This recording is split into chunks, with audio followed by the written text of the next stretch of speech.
We should and could have started there, but nah, come on. Let's go. Left bodies on the floor. Good gracious, I said, God, save us. Money, slave us. War, left bodies on the floor. For acres, I'm feeling crazy, need a few daisies. The God was heartless here, killing If you want to work and nail and pray for it, hurt and pain is certain, still we facing it. Build your empires and raise your kings up. Set the bar high and take your queens up. Climb the mountaintop and wake your dreams up. Nigga, climb the mountaintop and wake your dreams up. And we go hand in hand with rock. They say white was in the whole. Let's go, Los. What's up, y'all? Heading into the weekend. What's goody? And my niggas lock and them triggers pop every second. And I miss my pops every second. So I'm never second guessing you on the second hand. Every second count. Cause if I'm second, that's still a blessing. Cause you took a second just to check me out. Get a check me out. Let's build this weekend. Let's get better.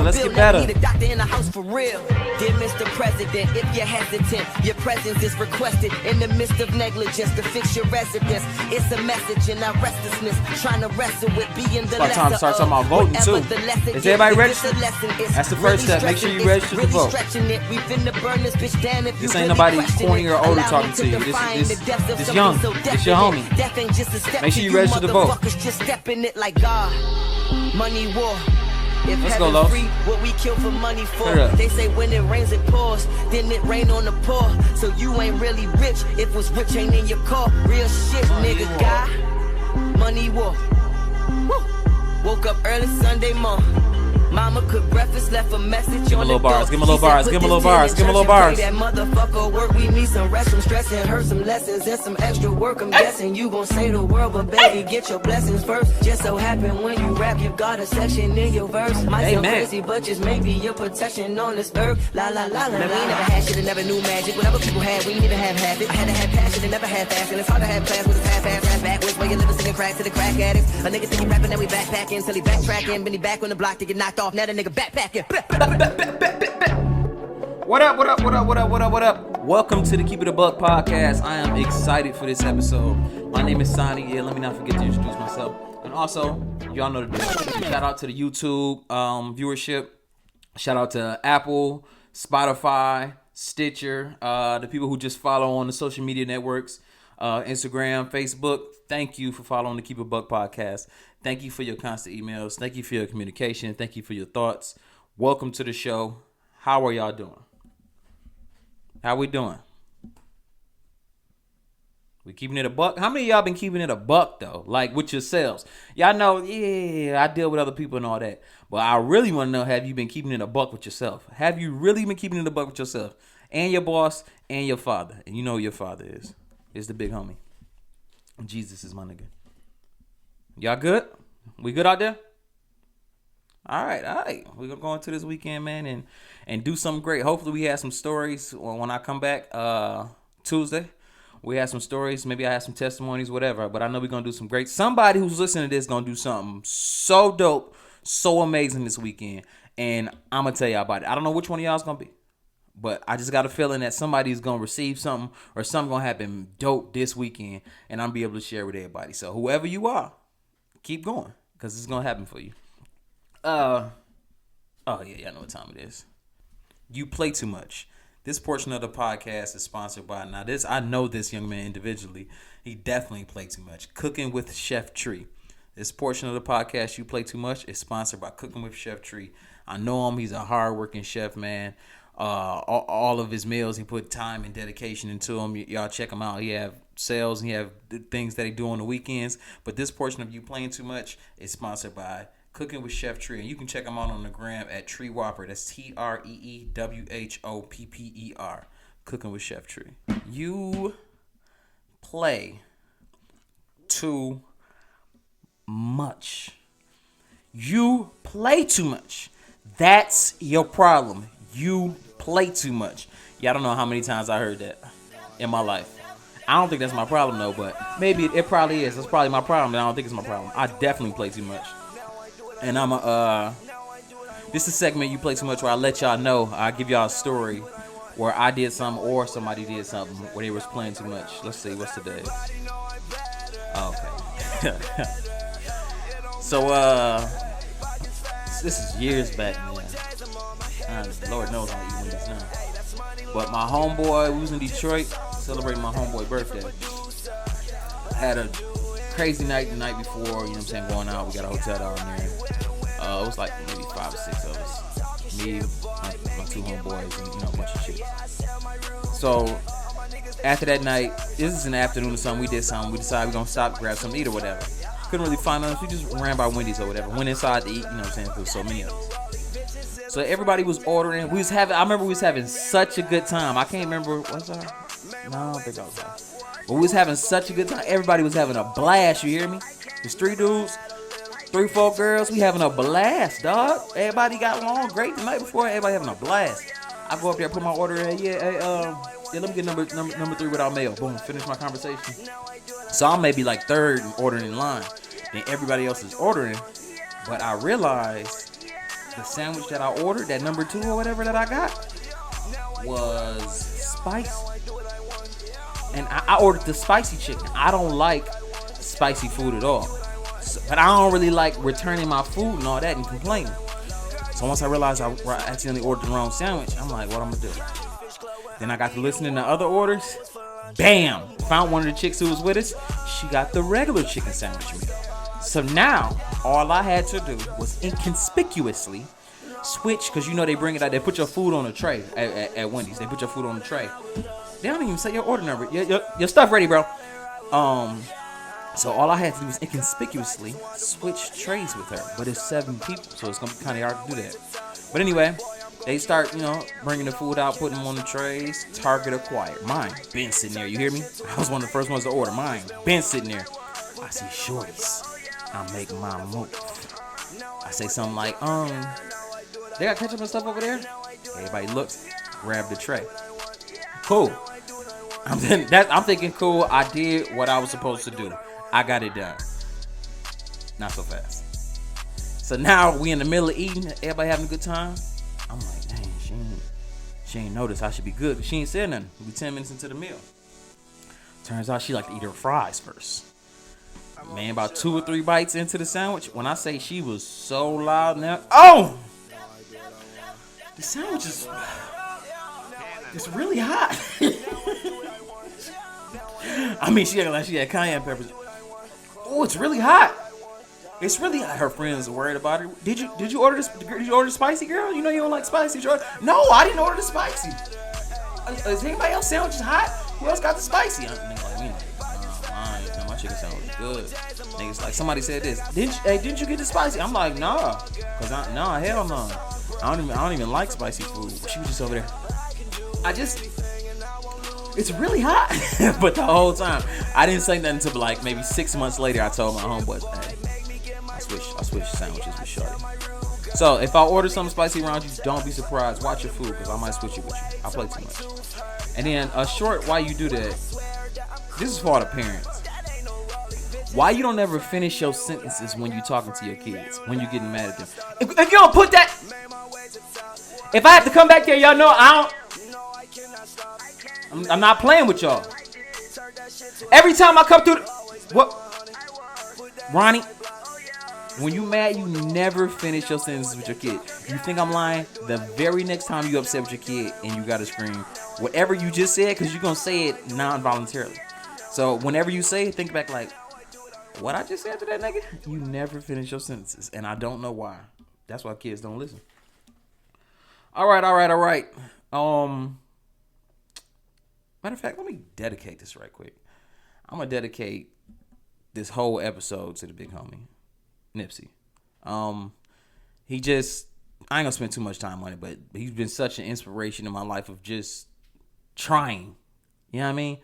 Just trying for something, and a lot of people got a come from nothing story, but his was always with a conqueror mindset. It wasn't, get money. That was never his speech, or that was never something that he put out there. Just get money. That's not. I never heard him say that. You know what I mean? That might have been a part of the plan, but that was a smaller part of the larger goal, which was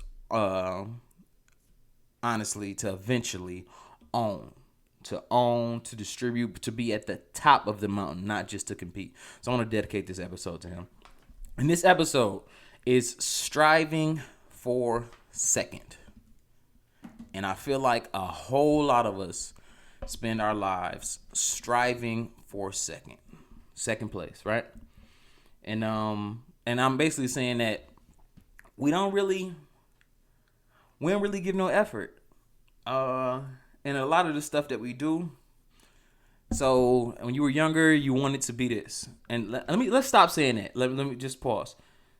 I don't want to hear nobody else ask anybody else, what do you want to be when you grow up? That messed us up so much when somebody asks me what I want to be. Because now I'm pressured into the situation. For one, they've been asking me since I was 5 years old. So now I feel like if you asking me that question, I feel like I should have an answer to that. So I'm going to prematurely give you an answer. Eventually, I'm going to prematurely give you an answer that I think you want to hear, or not even that I think you want to hear, that I think is acceptable enough. Right? And my brain is not complex enough. I don't know enough about the jobs out there, or the careers or what it's called for me to even dig into what I want to be. But you already asking me, auntie, daddy, grandma, friend at the barbecue, everybody, what you want to be when you grow up? Don't ask me that, dog. Because I'm going to tell you something, what I think you want to hear, or what I think is acceptable. Right? So then I get into my adolescence. I get into my teen years. Maybe that switches because, oh, no, I want to be a lawyer. I want to be, I don't know if they even still have career day, but there wasn't no molecular scientist coming to mind. So it's kind of hard for somebody to be like, unless you just a nerd, which is cool. I'm not blazing nerds. What up, nerds? Unless you just a nerd, you're not going to be like, yeah, I want to be a molecular scientist. It's not going to happen. Now, instead of me asking kids, I don't ask kids what you want to be when you grow up. I ask, hey, what's your plan to change the world? How you plan on changing the world? Or how do you plan on influencing the world? Hey, what stamp are you going to leave on the world? Because when you ask what you want to be when you grow up, for one, that implies that the apex of whatever you're going to do is going to come with your career. You can change the world at 15, 16. It don't matter. So I don't ask people, hey, what you want to be when you grow up? I ask, how you want to change the world? Or how do you plan on being a part of the way the world changes? How do you plan on impacting the world? Stop asking kids what they want to be. And like I said, we don't have enough representation of these different jobs to be able to put out an accurate answer. So you kind of stifling what I want to be, because I got in my mindset, I done said it so many times that I want to be that. And I don't even want to be that. And I don't have the learning experiences to know I don't know myself yet to know what I want to do, how I can affect the world. So when I ask somebody, when you ask, how can you affect the world? How can you change the world? That forces them to look in the mirror and be like, how can I? Instead of me trying to fit into a career path, it's what can I do to change the world? And then eventually that may lead into a career path. Okay, I want to do this because of this. Now, if somebody say they want to change the world, but I don't know. I was trying to think of some science and how you get into it. But basically, if like I want to solve murders. Now it's 300 different jobs that accompany solving murders. Now, if they ask what you want to be when you grow up, they can easily slip into a police officer saying that, or a detective. But scientists solve murders, doctors solve murders. There's a plethora of different jobs. Surgeons solve murders. Like it's a plethora of different jobs where you can put your input in, and that could help to solve that murder. So I'm sorry, I didn't even mean to go on that tangent, but the whole topic is striving for second, and I don't think that we give effort on enough things. I don't know how many things we think we're actually good at. Some people think they're great at some things, but it may not involve what they do on a daily, or they may think whatever they were great at, since they're not doing that in their career, they're not gonna give it effort or nothing. But I didn't went too far in this episode without giving y'all a definition, and I got 3 for y'all today. So I was gonna talk about maximum effort and us giving maximum effort in the stuff that we do, but we don't even have to go there. We don't even have to go there. This is something I learned as I was researching. I'm not even asking for maximum effort. Let's talk about what effort is. I got 3 definitions for y'all for effort. Okay, effort. The first one: a vigorous or determined attempt. The second one: conscious exertion of power, hard work. The third one: exertion of physical or mental power. So all these things with effort, is you really trying. So it's past trying. Matter of fact, to try is to show up. To try is to be there, but to give an effort, a vigorous or determined attempt. Conscious exertion of power, hard work, exertion of physical or mental power. So when you say to yourself, that you gave effort, remember what you actually saying and trying to say that you're doing. If you say that, yeah, I gave effort, you don't even have to say maximum effort. When you gave effort, that means, were you vigorous? Were you determined in your attempt? Did you do that? Because I know, let me speak for myself, it's tons of places in my life, and still, I'm working on it, but it was tons of places in my life where I wasn't giving effort, and I was confusing effort with maximum effort. And I felt better about myself because it was like, all right, well, I give maximum effort here. I'm doing this, but I'm just gonna give an effort here. But I wasn't even giving effort. I wasn't vigorous. I wasn't determined. So my question is, are we giving any effort? Are we? Truly. I just gave y'all the examples. I mean, the definitions. And my favorite, so I'm gonna stick with that one. A vigorous or determined attempt. Are we giving any effort? And let's so I can break it down for y'all so you won't think that I'm speaking of doing something extraordinary. I'm talking about on a daily. But that's where extraordinary happens. All right, let's talk about at work. Are we giving effort in our jobs? I don't know how many of us have the careers that we wanted when we were younger, or I don't know how many of us are even happy in the careers or jobs that we have now.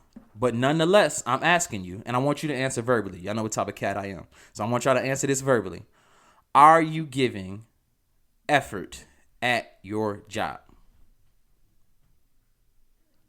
So if you're working in an office, are you completing the tasks that you can complete to the best of your ability? I'm not talking about anybody else's ability, but the best of your ability.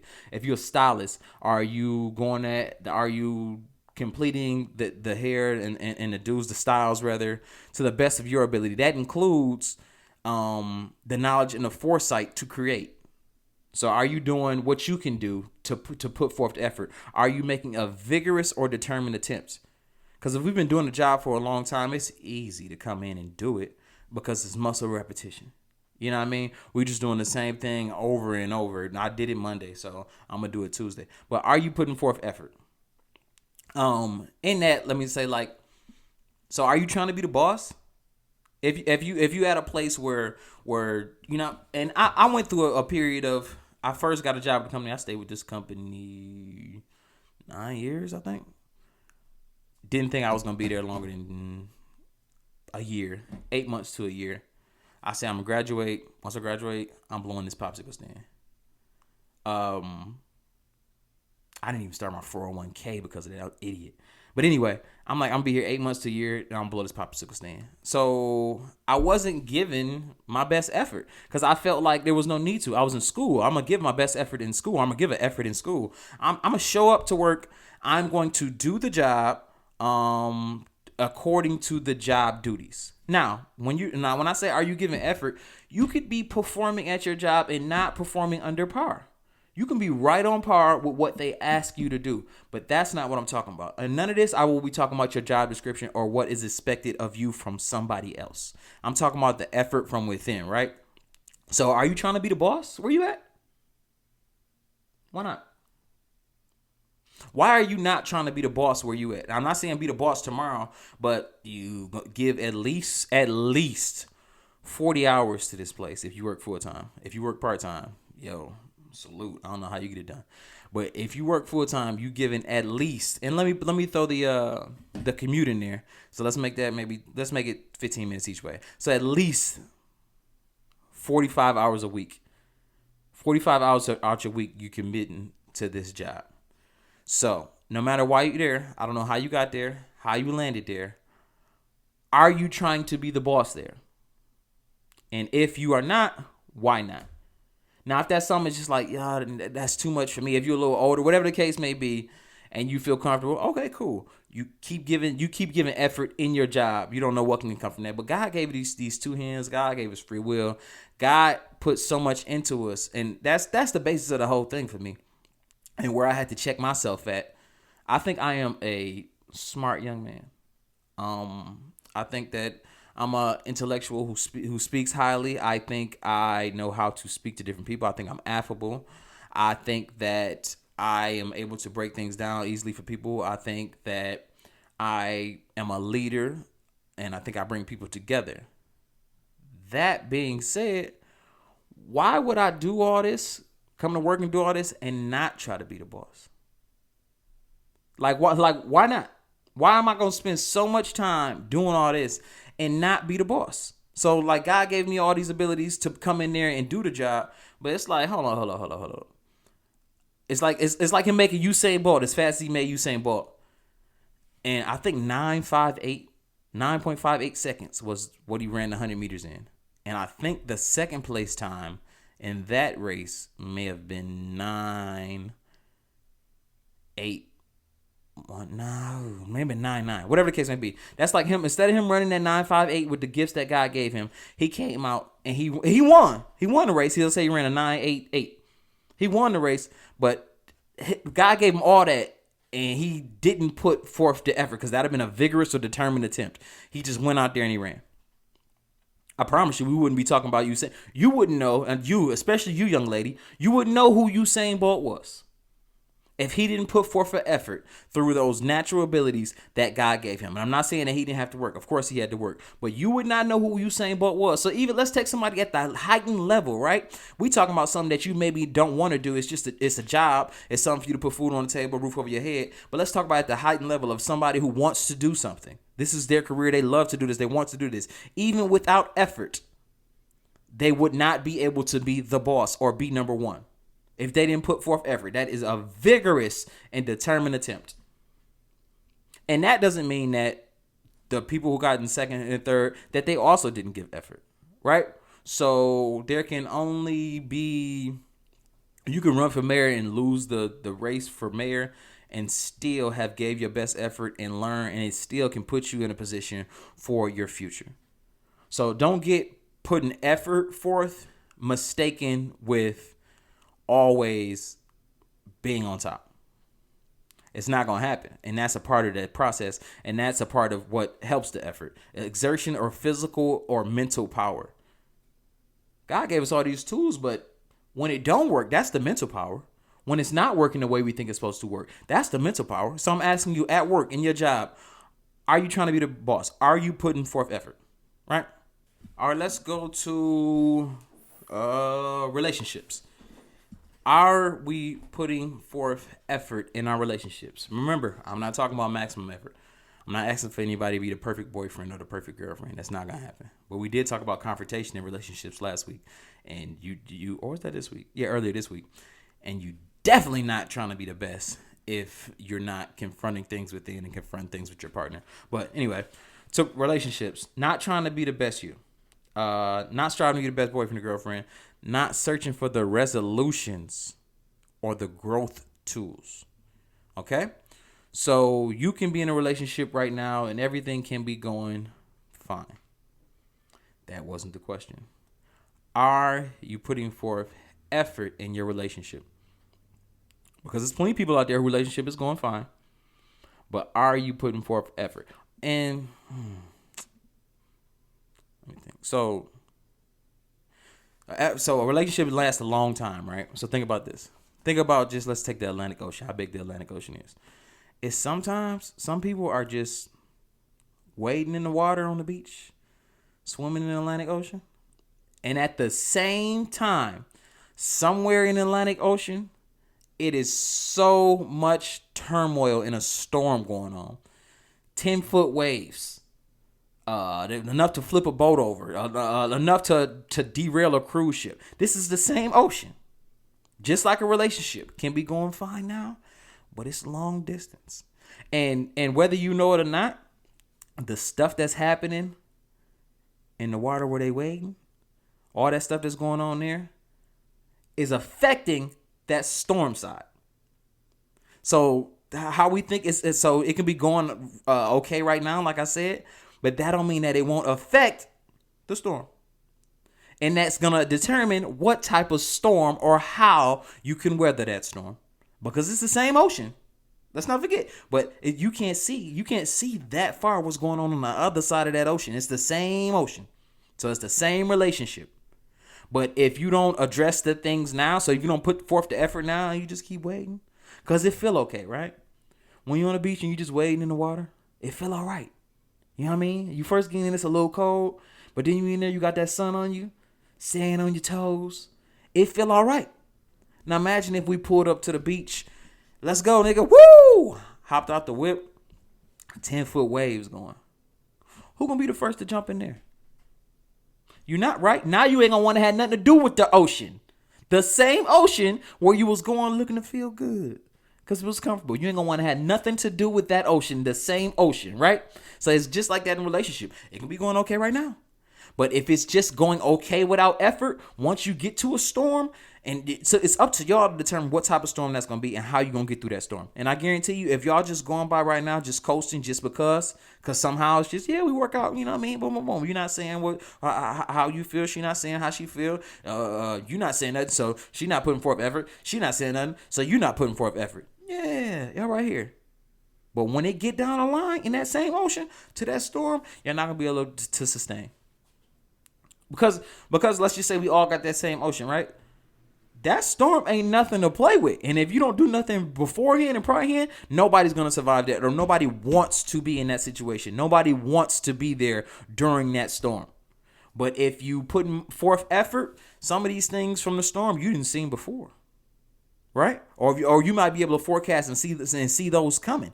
If you put forth the effort to be the best boyfriend that you can be, then you know when you do this, she don't like that. Or when she is feeling like this, so if your girlfriend feeling down, right? If you put forth effort, that's a vigorous or determined attempt to figure out why she is down, then you will know her triggers. And not a lot of times, but some of those times when you go and try to put forth that vigorous or determined effort to figure out why she's down, she ain't gonna know. It's situations where she's not gonna know why she's down. So you know what that means? And this is the most important one. And we'll talk about it later. But that's why she has to give effort to figure it out herself. She gotta have a vigorous or determined attempt to figure out herself. But if you don't ask her, hey, what's wrong? And you don't get that attempt, then she may not be able to get there and figure that out herself, right? So that's why we have to put forth effort in our relationships. And like I said, it's not maximum effort. I've said it enough times. Effort is what? Exertion of physical or mental power, conscious exertion of power and hard work, vigorous or determined attempt. You treating her like you treated your last shorty, you're not putting forth effort. You treating her like you treated the rest of your girls, you're not putting forth effort. You treating her like you treat your sister, you're not putting forth effort. You treating her like you treat your best friend, you're not putting forth effort. We talking about you being a vigorous attempt in what you are doing, and your vigorous attempt is different than anybody else's. And so, and that attempt should be different for wherever you playing. If you playing on a basketball hoop that's 8 feet, your trajectory on the shot gonna be a lot different if you playing on 10 feet. You're going to have to think a little different because you can probably bang out on the 8. Well, I don't know about y'all, but I bangs out on the 8-foot hoop. You hear me? I'll bang on a nigga on the 8-foot. Smack glass and everything. Give me that tech ref. I don't care. I'm a monster, nigga. If you on the 8-foot hoop, it's a little different than you on the 10-foot hoop. So the last girl you was with, the effort you gave there cannot be the same as the effort you give now. And before I move on from that, I spent a lot of time talking about guys and figuring out with girls, and just something short. This is just one thing. So I'm talking to black women or anybody with a black boyfriend. Maybe women should give a more concentrated effort in the relationship to learn the guy. Yeah, to learn the guy, and not just what he says or what he wants her to believe, because we're all scared of being vulnerable. Like, it's really reversed. The way the perception is of women being vulnerable and their vulnerabilities and all that, they're so ahead of men because they'll actually cry. They'll actually get it out there. I don't really agree with putting it on social media and all that, but girls actually are vulnerable, so they have experience in vulnerabilities. We are terrified. Men are terrified to be vulnerable and to give you the real them. You're not gonna get the real guy for, I don't know. It's a while before you get the real guy. Because we're embarrassed about a lot of things that happen to us, like we're not human. But like I said, so for women, how about we give the effort? Y'all give the effort to figure y'all guy out, who he is, and a part of that, I guarantee you, for half of you, the biggest part of that will be him figuring out who he is. But don't let him duck and dodge that, right? So if you give him the effort and you figure it out, oh man, I can't figure him out because he don't know who he is. Don't let him off the hook without him giving effort to figure out who he is. If so, then you're doing a disservice to yourself in that relationship, right? Imagine, blind date, right? Imagine if you ever been on a blind date, you know how you feel going to a blind date. Well, man, yeah, okay. Anybody over 25, I guess I would say, a blind date, because now there's no such thing as a blind date because you can kind of just see them online or whatever. Hold on, pause. I remember one thing about dates, like when I went on, not even a blind date. Matter of fact, back in the day, when you met a chick in the club, that's a blind date. When you met her in the club and then you get her number and y'all decide to go out, that is a blind date, buddy. You ain't got her IG, you're not able to see her again, that's a blind date. Listen, I don't know how many of y'all, and of course, I haven't mentioned this since a couple episodes ago. I'm from Flint, Michigan. Shout out to Flint. So if you're from Flint or from that area, then you may know what I'm talking about. I don't know how many of y'all went to JB's on Friday, but JB's was a club no bigger than a Popeyes, cuz, without the kitchen, without the freezers. JB's was like I don't know, 25 by 20 room. It should have been a hall, but we call it a club. It was so dark in that establishment. If somebody wasn't right next to you, you wouldn't know what was going on. It's some nasty stuff happening here. But anyway, I've been in JB's countless times. Came out feeling good. Yeah, I got 3 numbers. Yeah, I got the tall shorty. Yeah, the one that was by the mirror. You got her number? Yes, I got her number, nigga. Got the rapping with her. Boom, boom, boom. Well, yeah, what you like to do? Cool. Well, yeah, I'm free. Friday. Let's link. Let's link up Friday. You know what I'm saying? I'll pick you up. We go here. Fam. When I showed up, and this more than one time, I showed up, she got in the whip. I don't know if y'all remember this song, but in my head, I'm saying this as she walked into the car. Who the fuck is that dog? Before social media was popping like this, a blind date was meeting somebody in the club when you drunk. But my point to going back to blind dates. So imagine the anxiety of a blind date, a real blind date before you actually see the person. You living with that, young lady. If you don't make him give effort to learn himself, you coming home to a blind date every day. Or it's like you showing up to the blind date and it's like, yeah, I'm at the second table. Yeah, when you come in, just turn to the right. And you turn and you come in and it's a nigga at the table, but he got a mask on. How long you gonna stay at the table? Or you gonna continue that date? He got a mask on in front of you, but try to act regular. Imagine you pulling up today. He like, hey, how you doing? He pull your chair out, give you a hug. How was traffic? How long it take you to get here? You gonna honestly sit here and have a conversation with this dude who has a mask on? No? Well, why you doing it in your relationship? That's all you're doing in your relationship. If you're not giving the effort for him to give the effort to learn himself, you coming home every day to a blind date. A nigga with a mask on. So don't say that you wouldn't do it on a blind date because you're doing it in your own house. Or when he come over, however the case may be, in your own relationship. And let me briefly move on to parenting and effort. suppressing your kids' growth. Let me see what I'm saying. Okay, suppressing your kids' growth, voice, or creativity for your own peace. And I for sure am guilty of this. I've since tried to change in the last couple months. I actually was watching something with Kobe Bryant and he was talking about, being a father and just balancing everything. And even when you're tired, that's not the kid's fault that you're tired, right? And so like my son would, Daddy, look at me. Daddy, you want to play with me? Daddy. And I'm trying to do stuff for the podcast, right?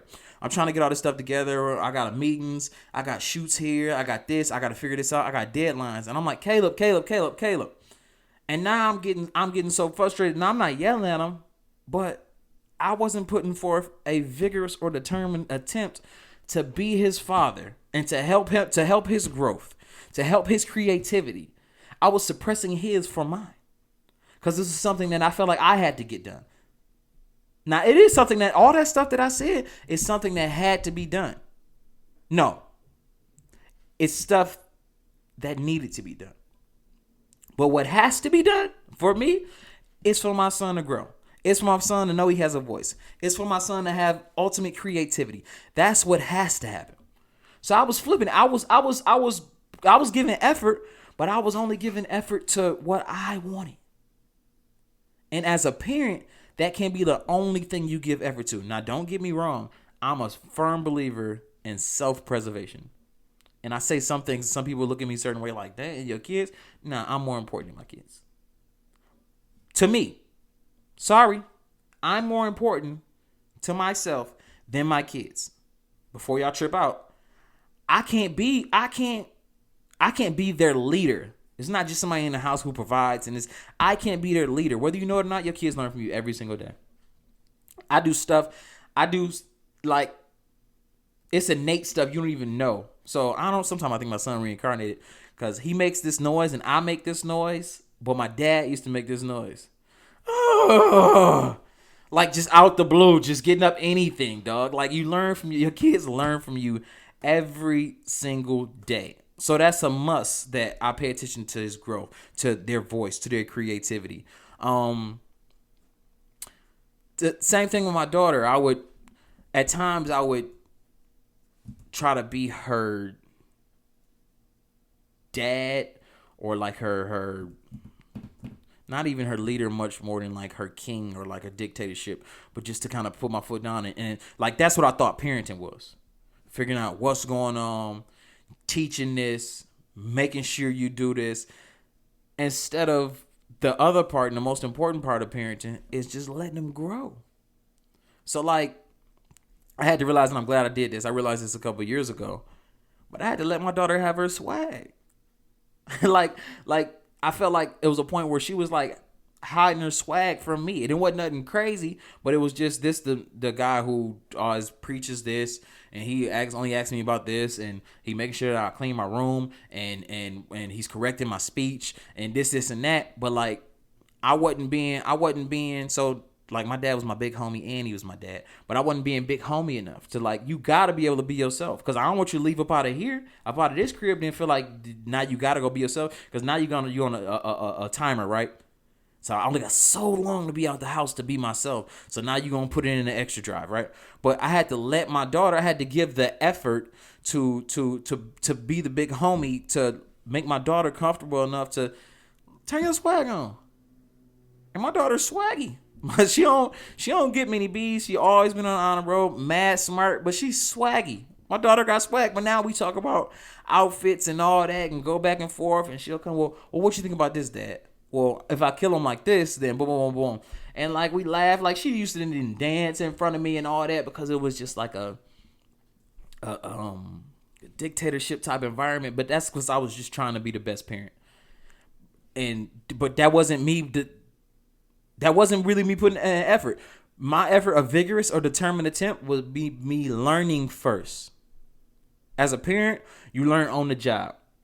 But just because you learn on the job don't mean that you got to be bad at the job. Right? Like rookie years, everybody need a rookie year. That's learning on the job. And then you eventually get better.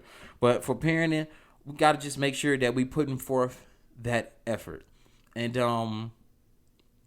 yeah, a lot of the times it's put forth the effort for their peace, my peace and their peace. Like I said, I would suppress my son yelling, but I don't know why the nigga gotta yell like that. But anyway, I would suppress him yelling and trying to get my attention. Obviously, he's trying to get something out. And like, I had to sit back and think, like, I'm honored. Now I am honored. I'm so honored. Anytime my son asks me, Daddy, you want to play with me? Daddy, look at this. Look at this. Because some people, some men aren't even allowed around their kids to be able to do that. Some men are just cowards. They don't understand the feeling and how great that is. And then some kids don't have the father be able to do that. And then more importantly, imagine, and I know a lot of times it's not conversational and we can't see it or we can't hear it, but imagine, like, say we had the possibility and the capabilities to have a route to heaven. Imagine we get up there to purgatory where we can see God.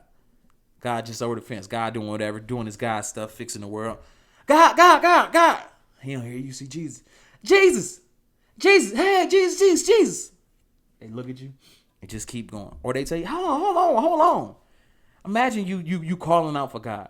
Hey God, I want to show you something. And God like, hold on. Like, would you want to go back to God? Would you feel like he's the almighty and all loving? You probably wouldn't. But he doesn't do that to us.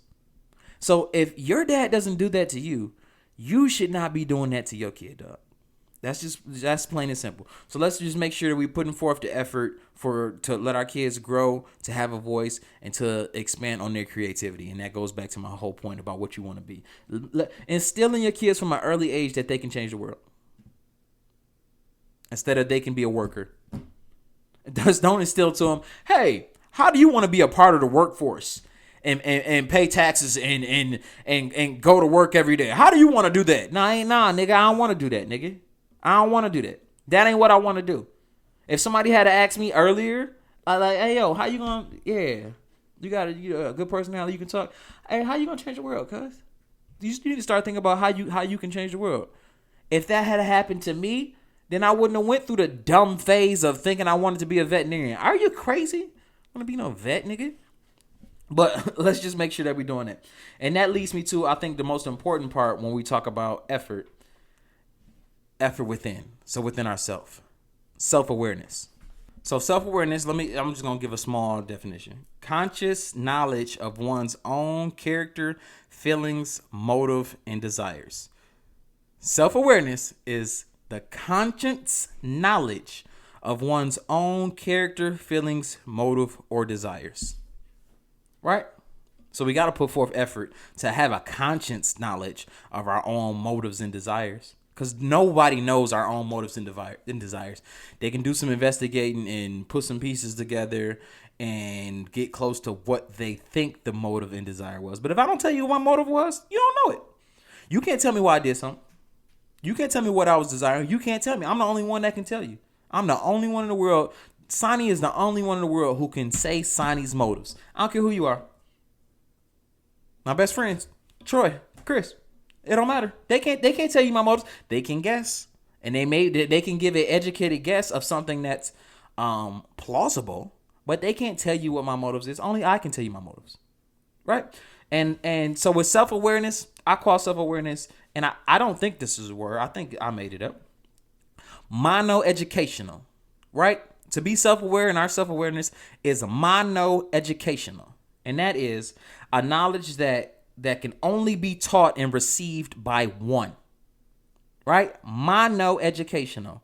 A knowledge that can only be taught and received by one. So I can't pass on any knowledge to you and that be mono-educational. Because there's two people involved. The knowledge went from me to you. Mono-educational knowledge that can only be taught and received by one. So that's what makes you unique. And that's what makes our self-awareness so special. And why we have to tap into it. It's like, if you think about rubies, jewels, diamonds, whatever. The more rare it is, the more it's worth. Right? The less of something it is supply and demand.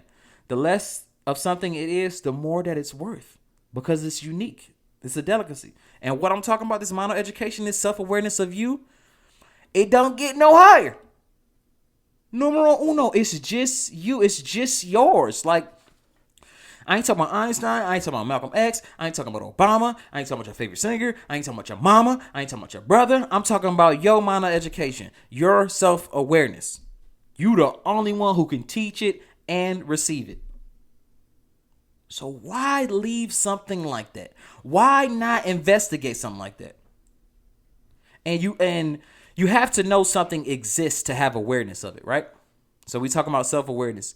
So these things and the knowledge of one's own characteristics, motives, and desires, you got to know they exist to have awareness of it. If I don't know UFOs exist, how can I have awareness of it? Before they had cars, I don't know when cars were invented. Let's just say the 1800s. A nigga pull up in a whip. What is that? I ain't got no awareness of that. I don't know what a car is. So you can't tell me I'm crossing the street. You can't smack me in the back of the head and say, hey, you better look where you going. You can get hit by a car. Motherfucker, what is that? I got to know something exists before I have awareness of it. So these things within this self-awareness, you got to know I have a problem with control. Right? So and I'm not saying that about myself, but I did used to have a problem with control. So I have a problem with control. Also, I had a problem with control. And somebody told me that before, that I had a control problem, or like I was kind of controlling, but I don't care what you say. Like, all right, like, who is you? So more than likely, I'm like, who is you? To the person who tell me you got controlling issues. And I start blazing them. I remember that person. That's what we do as black people. When you look at a black person in traffic, first of all, they're going to ask you, what is you looking at, nigga? And then they start blazing your car. What you looking at in that Honda? What is you looking? That's why you got the dents on your whip. You need to be looking at the road. Can I help you? In that Astro van. Like, niggas will blaze you. Do not look at nobody black. And if y'all not in the same environment or space where they can hear you, and then why do we do that? Like, I should have saved this for you. Why did you do that? But niggas be talking in a whip to other cars with the windows up like they can hear them. Can I help you? Nigga, what is you saying? Crazy? Like, why you yelling, dog? Calm down. Calm down, dog. But where was I even at? Oh, when I was talking about the issue of controlling. I didn't care if nobody tell me that I was controlling. I don't care. You tell me something that of observation you making about me, that if you're not one of my best friends or something like that, I'm just going to make one about you. Hey, sometimes I think you can be a little controlling. You fat, nigga. What? Like, I don't care. But once I looked within, once I I had a conscious knowledge of my own characteristic, feeling, motives, and desires, I said, yo, I'm a little controlling. So then I knew it existed. So now I have awareness of it. I had awareness of how to handle situations or when things do not go my way, or if they're going my way and then something changes, how to do, or how to respect what somebody else wants in a situation. But I had to first have self-awareness of that, right? It didn't matter what nobody else said. I had to first have self-awareness of that and to know it existed. I have to know it exists first to have awareness of it. So I had to say, So that moment I stopped to think about self-awareness. All right, I'm aware of it. Now I can get into it, get into the meat of it. All right, now I can be able to, and I can be a little better at it. So with that self-awareness, after you find it, don't ignore it. Write it down. Do a daily self-reflection, right? And then an exercise I found was ask your trusted friends to describe you. Trusted friends. You know what I'm saying? Rome, DQ, Troy, Chris, Will, Robs, whoever, B, whoever. Ask your trusted friends to describe you. It may be a shock. And then I used to actually do this, and it was just funny because I'm a funny person. But man, my homie's been telling me I'm crazy for a while. Like, it kind of helped me. So a part of me being crazy, and I don't think me being crazy is all bad, but a part of the crazy line that I was on, they got a little closer to. But I didn't drew back some. And some of the stuff and some of the things that I would stand for, and I would just vehemently stand for these things, they'd be like, yo, you crazy. But since they were my trusted friends, I've at least had to think about it. You're right. I at least had to think about it. So that's an exercise to do. And so when you find it, when you do this self-awareness and you find it, like I said, don't ignore it. Write it down. And don't get me wrong, guys. It's no such thing as perfect. So we're not striving for perfection. We're striving to be the perfect us. Right? And if our journey is already laid out there by God, then he already know. And he already put peaks and valleys in there. Right? So like if the goal is to drive a car from here to there, and let's just say it takes 5 years, stuff is going to happen to the car. That don't mean it's perfect, but that means it's the best that it could be to make the goal, to reach the destination. So like I said, I'm not asking any of us to be perfect, but we can be the perfect us. And the perfect us is going to have defects. But that don't mean it's not the perfect us. Those were built in. God made that. God made the ocean. That same ocean that we wading in is the same ocean that's raging over there. So I'm not asking us to be perfect. I'm asking us to be a perfect us. And when you find the solution, so when you write it down with the self-awareness, first of all, write it down, then look for the solution. Whether it's with friends, with self, or whatever, like, dang. So let me just use the controlling thing again. So for me, my solution was, all right, let me see how she's going to handle it. Let me see how he's going to handle it. Let me see how they're going to handle it before I try to take control. And what I started to learn was, by letting other people handle it, the lessons would just like fall out of the sky. And then sometimes they would just get it right. So that would help them. And that was a part of something that they needed to do and them giving effort. But a lot of the times the lessons would just fall out of the sky. They would try and it wouldn't work. They maybe should have done it my way. My way would work. But instead of me not allowing them to have their attempt, right now, when I stifle their attempt and shut down their attempt because I'm controlling and what I think is right, it's only one person involved in whatever we're doing, and that's me.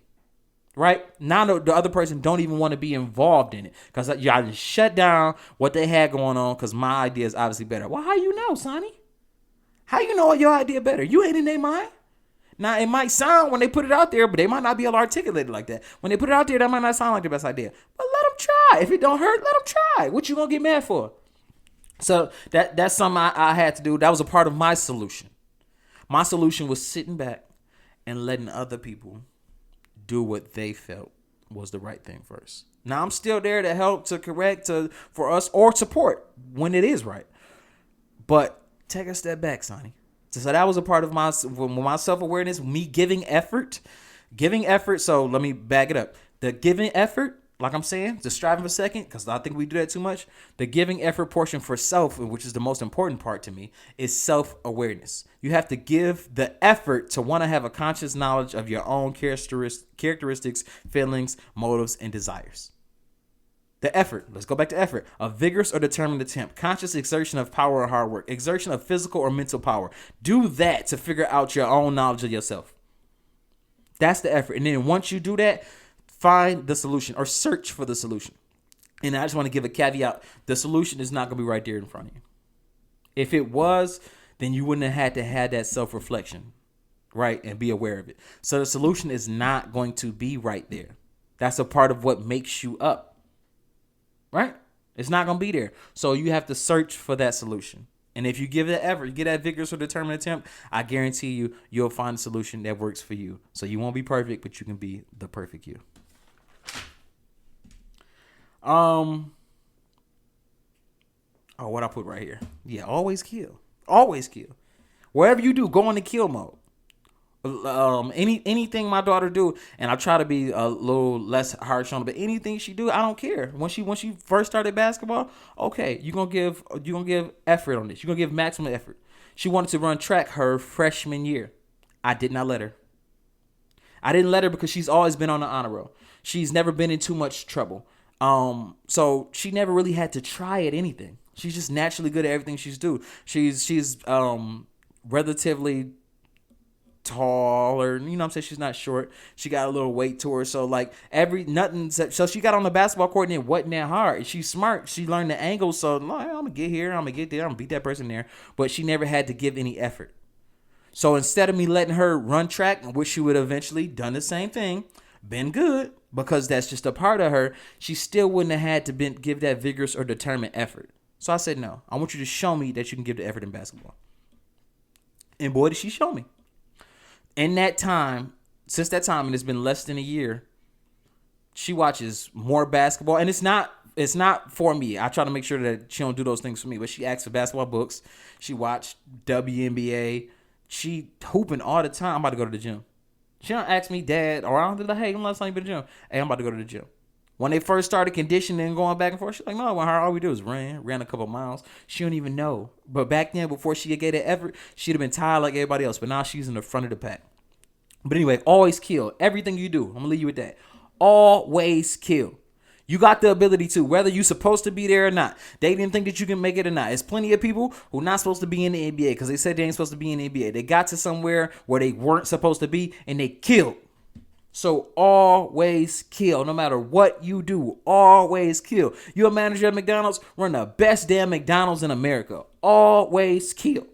If you a designer, make the best clothes in America. Always kill. If you a stylist, come up with a new trend. Make sure that you have the happiest clients in America. Always kill. I don't care what you're doing. It's kill mode.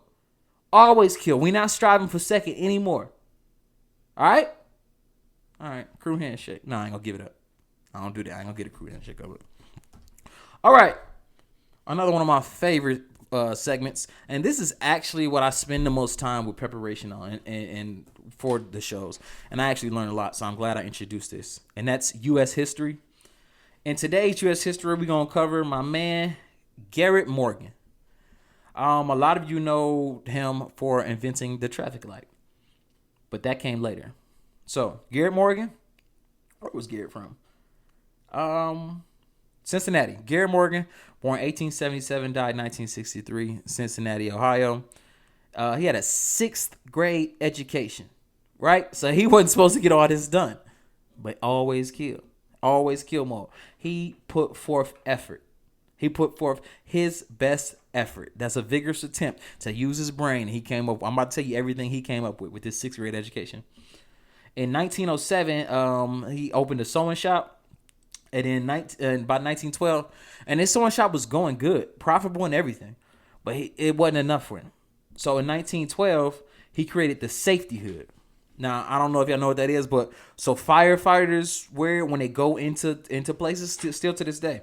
When they go into places, it improved the vision for the firefighters, and it actually led to the gas mask. And what it did was the suit brought clean air in from the lower parts, and then it had a filter so the other smoke and air wouldn't be able to get into the hood, so they can go in there. And actually, what made this invention so popularized and made the mainstream end up buying it and having it for all firefighters is he himself saved several men in a Lake Erie tunnel explosion. I don't know if the nigga was just around.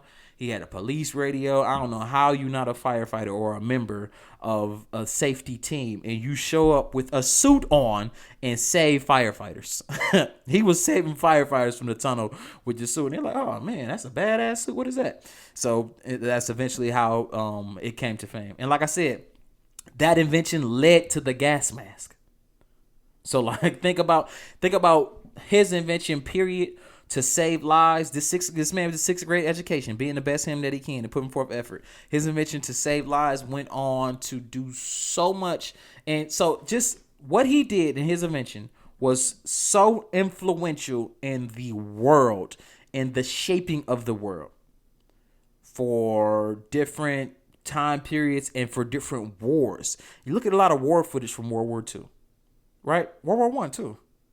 World War One, more so. Look at all the gas masks. Go back. Put it in right now. World War One pics. Look at all the gas masks. Like this became something for safety. It became something for war tactic. Like he shaped the world. This man with the 6th grade education, Garrett Morgan, shaped the world using his mind. That safety hood led to a gas mask. So he shaped the world. So where you at right now and what you do and our freedoms and all that, Garrett Morgan had something to do with that. And going back to his safety portion, like I said, so he didn't actually invent the traffic light, but he made it work. He made it worthwhile. He invented the 3-position signal for a traffic light. So that's the yellow light or orange, whatever you call it, yellow light, right? He said one day he was walking by, headed to the CVS, bam, horrible accident. The niggas was just riding around with green and red. Yeah, I'm finna just go through this light like it's Nathan. You know, it's green, no problem. Red, dead. Niggas was getting popped left and right running into each other because there was no caution light. So what he did was he took something and he made it innovative and he fixed on it so much and improved on it so much that he actually gets credit for creating the traffic signal. Right? So like I said, Garrett Morgan from Cincinnati, Ohio. Garrett Morgan, born in 1877. He invented plenty of things, including the safety hood and the 3-position signal. So today, me, Sonny, and everybody here at the Q the Buck podcast, salute you, Garrett Morgan, my man. Now let's move on to Niecy's favorite part. You know what? Shout out Niecy. I talked to Niecy the other day. She said she listens to my podcast almost every day, listen to excerpts. So shout out to my nigga Niecy. That's my mama. Her favorite segment, and that's love yourself, love somebody else, right? Oh yeah. And I love yourself. Today is day 1 of your heightened sense of self-awareness. Let me go back so y'all know. Self-awareness.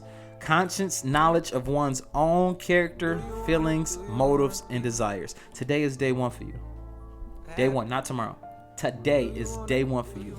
For you to start having a heightened sense of self-awareness. For you to dig into your self-awareness. So you to have that knowledge and be conscious of all the things that you do or you need to do or how you affect other people, whatever the case may be. Today is day 1. We some day 1 types. Anybody who listen to this, all my fans and everybody who I work with, we some day 1 types. We ain't waiting. Today is your day. Today is your day when you start to be more reflective in your self-awareness. We ain't waiting on nobody else. We got the power. We got the power of the world at our fingertips. We can do whatever we want. We can learn right here. So today, this is when we start. You starting your journey on self-awareness. Today, jump in that ocean, dog. But don't just wait. It's a big ocean. You better start to try to figure it out. Because eventually it's going to be a storm. And you want to know how to handle it. You want to know how you're going to react in that storm. If you can't get to that self-awareness, you don't know how you're going to react in a storm. I done been in some storms. And when them storms come, I'm just in the storms. Ain't nothing I can do now. I'm in a storm. Ain't no need to panic. I knew a storm was going to come. I knew a storm was eventually going to come. But I had the self-awareness to know it's going to be valleys and it's going to be peaks. And I got the faith that I'm going to get back up to the mountaintop. Sometimes the miracles is what don't happen to you, dog. So, like, and I might have said that before, but I had to have that self-awareness to know it's a storm. Storms are brewing. Storms are coming. So today is day 1 of you having a more heightened self-awareness. Figure it out. Figure it out, dog. Figure it out. Go figure it out. But figure out how you can make yourself more conscious and have the knowledge of your desires, your motives. Figure it out, dog. And for love somebody else, follow your conscience when you have the thought that somebody may need help, right? So as a society, I think a lot of the times we just let people who need help. He needs some help. That nigga might need some help. I'm talking about a homeless person, somebody who you find to be crazy, somebody who you find to be over emotional. No matter what it is, your conscience tell you right then and there that person need help. No, it don't. Matter of fact, your conscience is telling you to help that person, and we morphed it into that person needs help. We are only here to help each other. That's the only reason we're here, or he just left Adam. We are here for each other. So when you see somebody that needs help, that's not your conscience telling you that person needs help. That's your conscience telling you help that person. I'm not saying that you can't swim, jump in the water, but go get somebody who can. It's plenty of things that we can do to help other people. We see it all the time. We know people need help. So the next person you see need help, physically, emotionally, spiritually, financially, it don't matter. Being a parent, it don't matter. The next time your conscience tell you, or you feel like it's telling you, yo, he needs some help. No, that's telling you, you need to help that person. So the next time help is needed, you're around, you're gonna be the person that feel that way. And I know you are, cause we some dead ones. We don't wait. But y'all know what it is, man. I love y'all. I honestly love y'all, and I appreciate y'all joining me. You know what it is, man. It's your man Sonny. Until the next time, love yourself, love somebody else, though.